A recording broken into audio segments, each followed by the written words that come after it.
अस्सलाम वालेकुम। तजम्मुल हुसैन अंजुम वीकली कदरें लाहौर की जानिब से आपकी खिदमत में हाजिर है।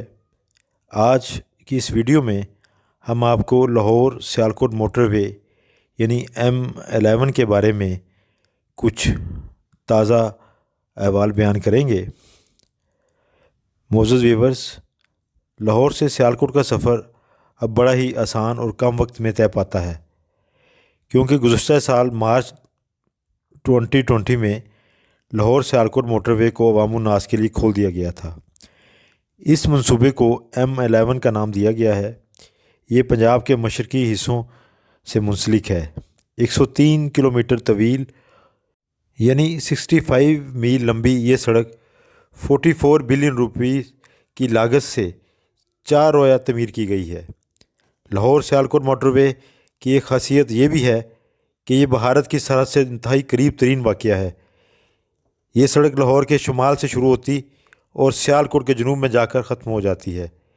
इस सड़क के बनने से पहले लाहौर से सियालकोट जाने के लिए मुसाफिरों को 145 किलोमीटर का फ़ासला तकरीबन 2 घंटों में तय करना पड़ता था, जबकि अब लाहौर से सियालकोट की मुसाफत तकरीबन 1 घंटे से भी कम रह गई है। लाहौर सियालकोट मोटरवे पर सफ़र करने वाले लोग लाहौर रिंग रोड पर महमूद बूटी के मकाम से इंटरचेंज के ज़रिए दाखिल होते हैं और फिर सबसे पहले इन्हें जो इंटरचेंज नज़र आता है वो मुरीद के का है। M11 मोटरवे GT रोड के पैरेलल यानी मतवाज़ी चलती है। इस मोटरवे से मुरीद के 9 kilometre, Gujranwala 10 kilometre, Pasrur 30 kilometre, Wazirabad तकरीबन 26 किलोमीटर, जबकि सियालकोट 9 किलोमीटर की मुसाफत पर वाक़या है। इस मोटरवे को दूसरे शहरों, देहातों और कस्बों से मरबूत और मुंसलिक करने के लिए 9 इंटरचेंजर, 8 फ्लाईओवर्स, 18 अंडरपासेस और 20 छोटे बड़े राब्ता पुल बनाए गए हैं। इसी बायस इस मोटरवे पर गाड़ियां इंतहाई बर्क रफ्तारी से गुज़रती हैं। इस सड़क से 3 इंडस्ट्रियल जोन जुड़े हुए हैं, जबकि 2 यूनिवर्सिटियों के कैंपस भी इसके पहलू में प्लान किए गए हैं। इस मोटरवे के दोनों तरफ जहां छोटे छोटे शहर आबाद हैं, वहां खुशहाल और सरसब्ज़ व शादाब गांव भी मौजूद हैं। इस मोटरवे पर सफ़र करने वाले जब इन देहातों को छूते हुए गुज़रते हैं तो यहाँ लगे हुए चावल और गंदम की फसलें लहलहाती हुई दिखाई देती हैं, तो सफ़र इंतहाई खुशनुमा और पुरकैफ महसूस होता है। लाहौर सियालकोट मोटरवे पर सफ़र करने के लिए आपको तकरीबन 200-250 टूल टैक्स की मद में अदा करने पड़ते हैं। बहरहाल एंट्री और एग्ज़िट पॉइंट्स को मद्देनज़र रखते हुए हर गाड़ी के तय करदा फासले को सामने रखकर टूल टैक्स वसूल किया जाता है। इसमें कोई शक नहीं कि ये मंसूबा मुसाफिरों के लिए इंतहाई आरामदेह है, लेकिन इस मंसूबे की कुछ खामियां भी हुकूमत की नज़र में लाना ज़रूरी समझता हूँ। मसलन यहाँ सिक्योरिटी बराए नाम है, नीज़ दीगर इंतज़ामी मामलात पर भी महकमा हाईवे और हुकूमत पंजाब को खुसूसी तवज्जो देना चाहिए। लम्हा फ़िक्रिया तो ये है कि इस 64 मील लंबी सड़क पर कहीं भी सर्विस एरिया या पेट्रोल पंप नहीं है।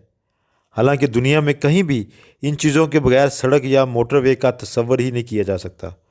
बहरहाल मोटरवे पुलिस की गाड़ियां यह अमला बदस्तूर यहाँ नापायद है। हालांकि चंद माह पहले रात की तारीकी में एक खातून को इसके बच्चों के सामने मोटरवे पर चंद उबाशों ने अपनी हवस का निशाना बनाया था, लेकिन इस वाक़ये के बावजूद हकाम बाला के कानों पर अभी तक जूं तक नहीं रेंगी।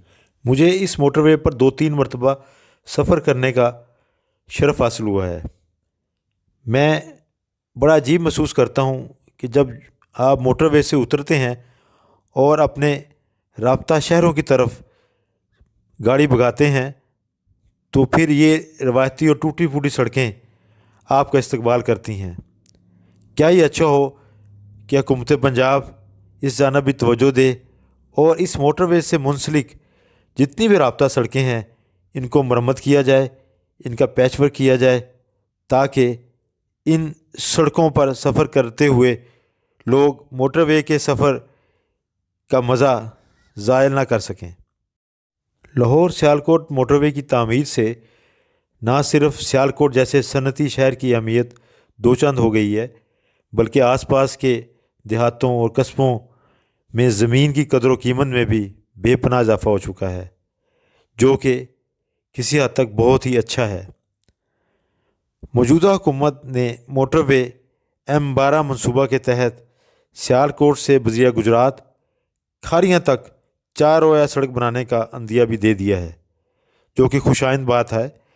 یہ سڑک تقریباً 49 کلومیٹر طویل ہوگی اور جلال پور جٹاں اور دریائے چناب پر شہباز پل کے راستے کھاریاں کی طرف جائے گی۔ اس کے بعد یہ بھی سننے میں آ رہا ہے کہ موٹر وے M13 کا منصوبہ بھی زیر غور ہے، جو کھاریاں کو راولپنڈی سے منسلک کر دے گی اور پھر اسے راولپنڈی سے اسلام آباد M2 سے ملا دیا جائے گا۔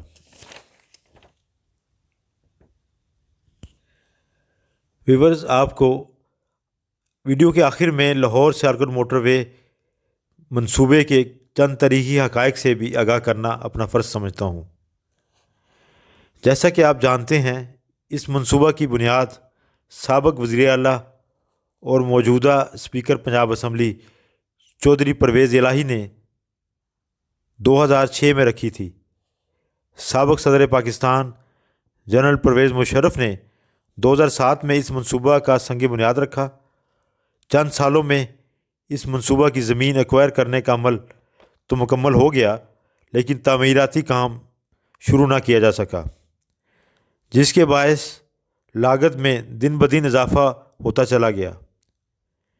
چنانچہ کسی طرح سے بھی مشرف دور میں اس منصوبہ کو عملی جامع نہ بنایا جا سکا۔ بہرحال جو ہی نواز شریف نے اقتدار سنبھالا تو انہوں نے اس اہم سفری منصوبہ کو شروع کرنے کا حکم صادر کیا، اور پھر یہ منصوبہ برق رفتاری سے تعمیری مراحل طے کرتا چلا گیا۔ ویورز، پنجاب ایک زرخیز خطہ ہے۔ اس صوبے کے شہروں میں جہاں صنعتیں رواں ہیں، وہاں زراعت کا بھی بڑا عمل دخل ہے۔ سڑکیں اور پل عوام الناس کو تو سہولتیں فراہم کرتی ہی ہیں، لیکن زرعی اور صنعتی منصوبوں کو آگے لے جانے کے لیے ان کا رول اور بھی بڑا نمایاں ہوتا ہے۔ ضرورت اس امر کی ہے کہ حکومت کوئی بھی ہو، وہ سڑکوں کا وسیع جال پھیلائے اور چھوٹی چھوٹی رابطہ سڑکوں کے ذریعے بڑے راستوں کا ہموار کرے، تاکہ لوگوں کے لیے جہاں سفر کرنا آسان ہو، وہاں کسی بھی صنعتی ادارے کو اپنی پروڈکٹ اگلے شہر میں یا اگلے ملک میں پہنچانے کے لیے کسی بھی قسم کی دشواری کا سامنا نہ ہو، اور وہ ہر طرح سے کسی نہ کسی موٹر وے، رنگ روڈ یا رابطہ سڑک سے منسلک ہو کر انتہائی کم وقت میں اپنی بنائی ہوئی اشیاء کو مارکیٹ تک پہنچانے اور کسان اپنی زرعی اجناس کو بر وقت منڈیوں تک پہنچانے میں آسانی محسوس کرے۔ یقینی طور پر اگر اس طرف توجہ دی جائے تو ہمارے معیشت کا پہیہ بڑی تیزی سے چلے گا، اور پنجاب تو کیا، دوسرے صوبے بھی اس سے مستفید ہوں گے۔ ویورز، میں اس ویڈیو کے اختتام پہ آپ سے درخواست گزار ہوں کہ آپ میرے چینل ویکلی قدریں لاہور کو سبسکرائب کیجئے، ویڈیو کو شیئر کیجئے، لائک کیجئے۔ سب کا حامی و ناصر ہو۔ اللہ حافظ۔